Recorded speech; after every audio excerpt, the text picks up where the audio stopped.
So good morning. तर आता आपण पुढचा पॉईंट आहे ॲप्लिकेशन ऑफ द ट्रान्सड्यूसरमधला पिझो इलेक्ट्रिक ट्रान्सड्यूसर.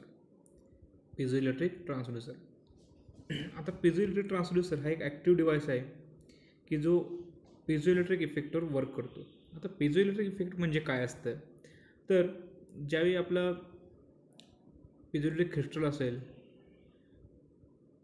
म्हणजे क्रिस्टल मटेरियल म्हणजे क्वार्ट्ज क्रिस्टल असेल किंवा क्रिस्टलाइन सबस्टन्स असेल, त्यावेळी आपण ज्यावेळी प्रेशर किंवा फोर्स अप्लाय करतो किंवा व्हायब्रेशन अप्लाय करतो, त्यावेळी काय होतं, त्या व्हायब्रेशनमुळे त्या क्रिस्टलमध्ये EMF जनरेट होतं त्या मटेरियलमध्ये आणि ते आपलं असतं आउटपुट. हे झालं पिझो इलेक्ट्रिक इफेक्ट. आता ह्या इफेक्टचा यूज करून आपण ट्रान्सड्यूसर कसा वर्क करतो ते बघायचं आहे.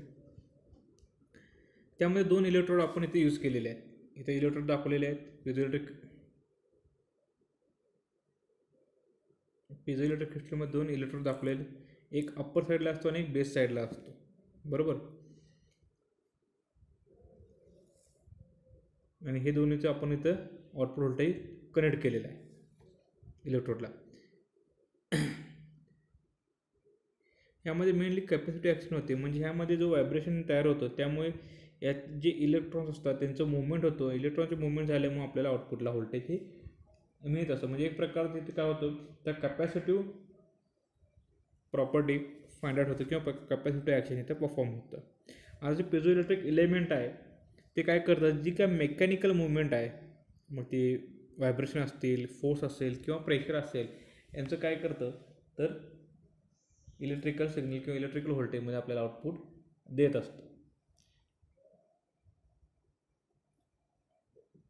मेनली व्हायब्रेशन झाल्यामुळं जे काय चार्ज आहे तिथं मेनली क्रिस्टल काय होतं, डिफॉर्म होतं आणि जे काय चार्ज आहे ते चार्ज ह्या क्रिस्टलमध्ये ॲपेअर होऊन आपल्याला आउटपुटला व्होल्टेज मिळतं. आता जे काय आउटपुटला व्होल्टेज मिळतं त्यांचं इक्वेशन कसं किंवा ती कसं देतात, आउटपुटला व्होल्टेज V = Q/C. V म्हणजे EMF अक्रॉस 2 इलेक्ट्रोड हा व्होल्टेज, Q म्हणजे चार्ज आपल्याला माहीत आहे आणि C म्हणजे काय असणार आहे, कॅपॅसिटन्स, बरोबर.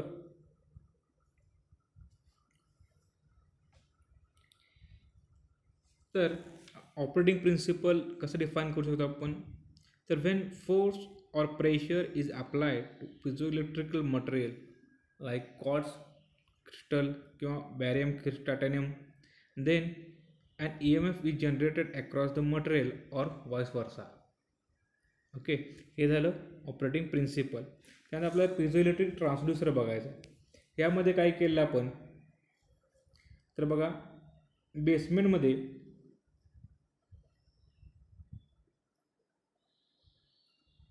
पिझो इलेक्ट्रिक जे काही ट्रान्सड्यूसर आहे त्यामध्ये मेन आपण काय प्रेशर आणि जे काय फोर्स आहे तो आपण पिझो इलेक्ट्रिकल ट्रान्सड्यूसर साहाय्याने इलेक्ट्रिकलमध्ये मेजर करणार आहे, बरोबर. तर यामध्ये पिझो इलेक्ट्रिक क्रिस्टल हा 4 समिंग मेम्ब्रेन, इथं जो आहे हा 4 समिंग मेम्ब्रेन आहे, इथे दाखवलेला आहे 4 समिंग मेम्ब्रेन आणि बेसमेंट याच्यामध्ये हा पिझो इलेक्ट्रिकल क्रिस्टल जो आहे तो आपण प्लेस केलेला आहे किंवा ठेवलेला आहे, बरोबर. त्यानंतर जो काही मेटल इलेक्ट्रोड्स आहे त्याचे हे 2 आपण त्या आउटपुटला काढलेले आहेत. इलेक्ट्रोड वर एक प्लेट आहे आणि खालच्या साईडला ह्या क्रिस्टलच्या 2 प्लेट्स आपण इलेक्ट्रोडच्या यूज केलेल्या आहेत. त्या दोन्हीकडून आपण काय केलं, आउटपुट व्होल्टेजला 2 टर्मिनल हे काढलेले आहेत. त्यानंतर जी अप्पर प्लेट आहे ती काय केलेली आहे, तर 4 समिंग मेम्ब्रेनला इथं कनेक्ट केलेली आहे. ह्या 4 समिंग मेम्ब्रेन जो आहे याला वरची अप्पर प्लेट या थ्रू कनेक्ट केलेली आहे. आणि जो काय हा जो मेम्ब्रेन आहे हा काय करणार आहे, 4 समिंग मेम्ब्रेन, जो प्रेशर अपवर्ड साईडून येणार आहे ह्या विंडो थ्रू तो काय करणार, ह्या 4 समिंग मेम्ब्रेनवर इन्सिडेंट होणार आणि ह्या लिंक थ्रू ह्या जो आपलं पिझो इलेक्ट्रिक क्रिस्टल आहे त्या क्रिस्टलला आपला फोर्स मिळणार आहे. हे झालं कन्स्ट्रक्शन. आणि जे त्यानंतर जे आउटपुट आहे ते आपण ह्या आउटपुट टर्मिनलनं आउटपुट व्होल्टेज आपल्याला मिळणार आहे. त्यानंतर ह्याचं वर्किंग काय, ज्यावेळी आपलं फोर्स किंवा प्रेशर आपण ट्रान्सड्यूसरला अप्लाय करतो थ्रू इनपुट विंडोतून, तर प्रेशर काय आणि फोर्स काय होतं ते समिंग मेम्ब्रेनवर कळत होतं सुरुवातीला. ह्या मेम्ब्रेनवर इथं फोर्स आणि प्रेशर येतं. त्यावेळी काय होतं, त्यानंतर जो आपला क्रिस्टल आहे त्या टॉप प्लेटला हे जे व्हायब्रेशन आहे ह्या लिंक थ्रू हे व्हायब्रेशन याला मिळतात. हे व्हायब्रेशन मिळाल्यानंतर हे व्हायब्रेशन काय करतात तर ह्या क्रिस्टलमध्ये व्होल्टेज किंवा EMF इलेक्ट्रोमोटिव्ह फोर्स या क्रिस्टलच्या अक्रॉस तयार करतात. जेवढा फोर्स किंवा प्रेशर अप्लाय झालेला आहे तेवढ्या मॅग्निट्यूडचं आपलं काय होतं EMF ह्याच्या अक्रॉस तयार होतो आणि ते म्हणजे आपल्याला असतं आउटपुट व्होल्टेज. म्हणजे काय आलं तर फोर्स किंवा प्रेशर किंवा व्हायब्रेशन किंवा ॲक्सिलरेशन असतील ह्या फिजिकल क्वांटिटीचं आपण इथं काय केलं इलेक्ट्रिकल क्वांटिटीमध्ये कन्व्हर्जन केलं. तर हे झालं फिजो इलेक्ट्रिकल ट्रान्सड्यूसर.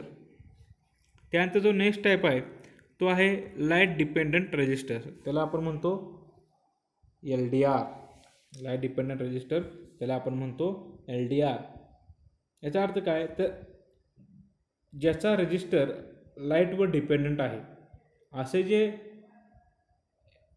रेजिस्टन्स आहे त्याला आपण म्हणतो लाईट डिपेंडंट रेजिस्टर. म्हणजे ह्यांची काय रेजिस्टर आहे तो या लाईटवर डिपेंडंट आहे.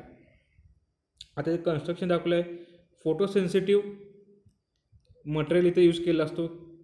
कोणते तर कॅडमियम सल्फेट किंवा कॅडमियम सेलेनाइट अशा प्रकारचे फोटोसेन्सिटिव्ह मटेरियल आपण LDRमध्ये यूज करतो.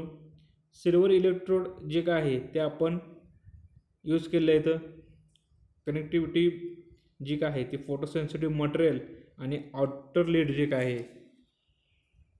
ही जी आउटर लीड आहे आणि ते जे काय फोटोसेन्सिटिव्ह मटेरियल ह्याच्यामध्ये वापरलं आहे त्यांच्यामध्ये कनेक्टिव्हसाठी आपण काय यूज केलेलं आहे तर सिल्वर इलेक्ट्रोड हे आपण कनेक्ट केलेलं आहे किंवा यूज केलेलं आहे. आता ग्रिड टाईप स्ट्रक्चर आपण इथे यूज केलं फोटोसेन्सिटिव्ह मटेरियलचं की जेणेकरून आपल्याला ते ग्लास हाऊसिंगमध्ये आपण ते इनकॅप्सुलेट करू शकतो. आता मोस्टली जे LDR असतात ते सर्क्युलर शेपमध्ये असतात. हे झाले तर वर्किंग. इनकॅप्सुलेशन केलेलं आहे ग्लास शेपमध्ये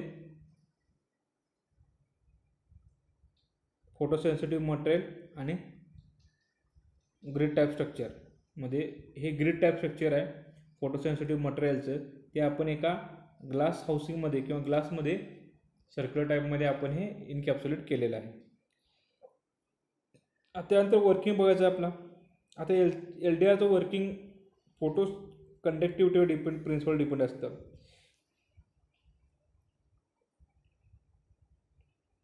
आता ज्यावेळी लाईट जी आहे त्याच्या सेन्सिटिव्ह मटेरियलवर पडत असते किंवा इन्सिडेंट होत असते, सेन्सिटिव्ह सरफेसवर जी लाईट आहे ती फॉल होत असते, त्यावेळी जो मटेरियल आहे तो काय करतो त्याचं रेझिस्टन्स जो आहे ते रिड्यूस करतो. म्हणजे ह्याचा जो काय रेझिस्टन्स आहे तो कमी होतो आणि त्यावेळी काय होतं जे इलेक्ट्रॉन्स आहेत ते व्हॅलेन्स सेलमधून कंडक्शन बँडमध्ये जातात. व्हॅलेन्स बँडमधून कंडक्शन बँडमध्ये जातात.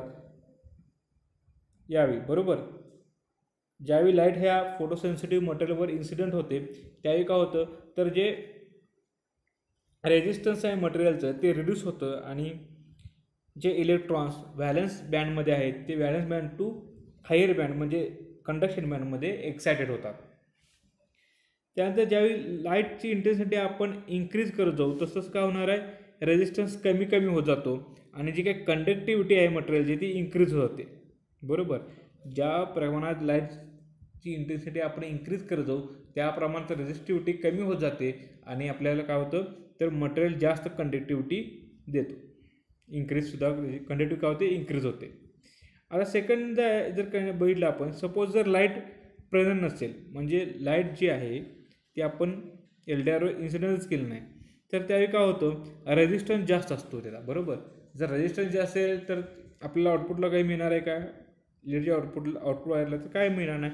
म्हणजे काय होणार तो ग्लो होणार नाही आणि आपल्याला जे इलेक्ट्रॉन्स आहेत ते सुद्धा एक्साइट होणार नाही. ते व्हॅलेन्स सेलमध्येच असतील व्हॅलेन्स बँडमध्ये आणि त्यावेळी जो मॅक्झिमम रेझिस्टन्स तयार झाला त्यामुळे काय होतं त्याला आपण म्हणतो डार्क रेझिस्टन्स आणि तो मेगा ओहममध्ये असतो. बरोबर तर हे झालं लाईट डिपेंडंट रेझिस्टरचं वर्किंग सिम्बॉल दाखवलेलं आहे. जर ह्याचा कॅरेक्टरिस्टिक्स जर बघायला झाली LDRची तर अशा प्रकारे येते ते. हा झाला रेजिस्टन्स आणि हा झाला लक्स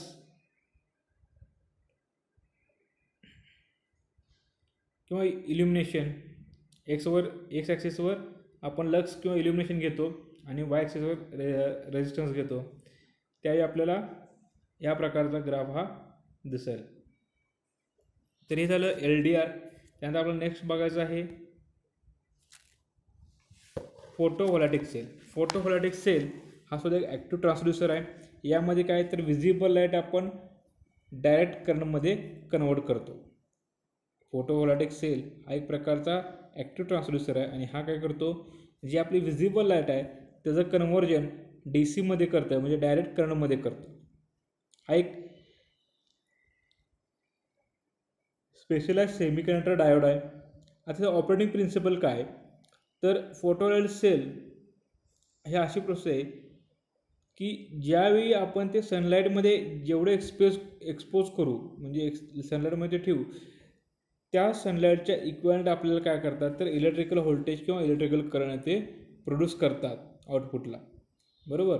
आता हे कन्स्ट्रक्शन जर बघितलं फोटोव्होल्टाइक सेलचं तर 90% आपलं क्रिस्टलाइन सिलिकॉन सेमीकंडक्टर यूज करतात आणि सिल्वर हे प्रायमरी इन्ग्रेडियंट म्हणण्यामध्ये यूज केलं जातं फोटोव्होल्टाइक सेलमध्ये. आणि P आणि N टाईप सेमीकंडक्टर हे पॉझिटिव्ह आणि निगेटिव्ह सेक्शनसाठी ह्यामध्ये यूज करतात. P टाईप हे पॉझिटिव्ह आणि निगेटिव्हसाठी P आणि N हे यूज करतात.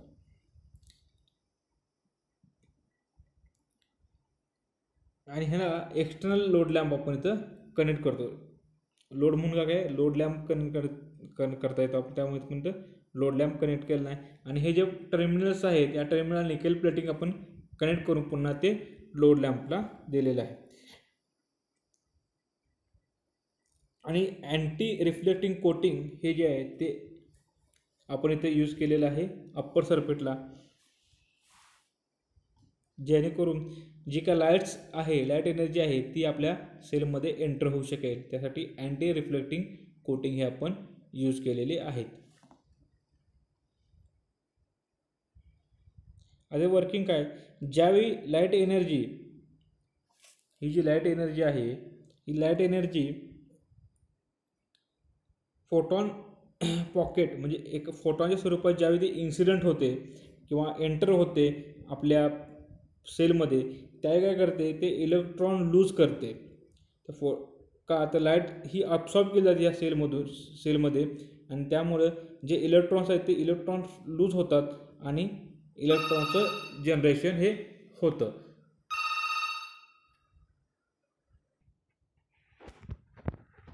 काय होतं तर लाईट ॲब्सॉर्ब होते आणि ते काय करते इलेक्ट्रॉन लूज करते त्यांच्या बँडमधून आणि आपल्याला इलेक्ट्रॉनचं जनरेशन होतं. आता PN जंक्शनमध्ये जे इलेक्ट्रॉन जनरेट झालेत त्यामुळे काय होतं इलेक्ट्रिक फील्ड जनरेट होते आणि जे काय इलेक्ट्रॉन्स असतात डायोडमध्ये ते काय होतात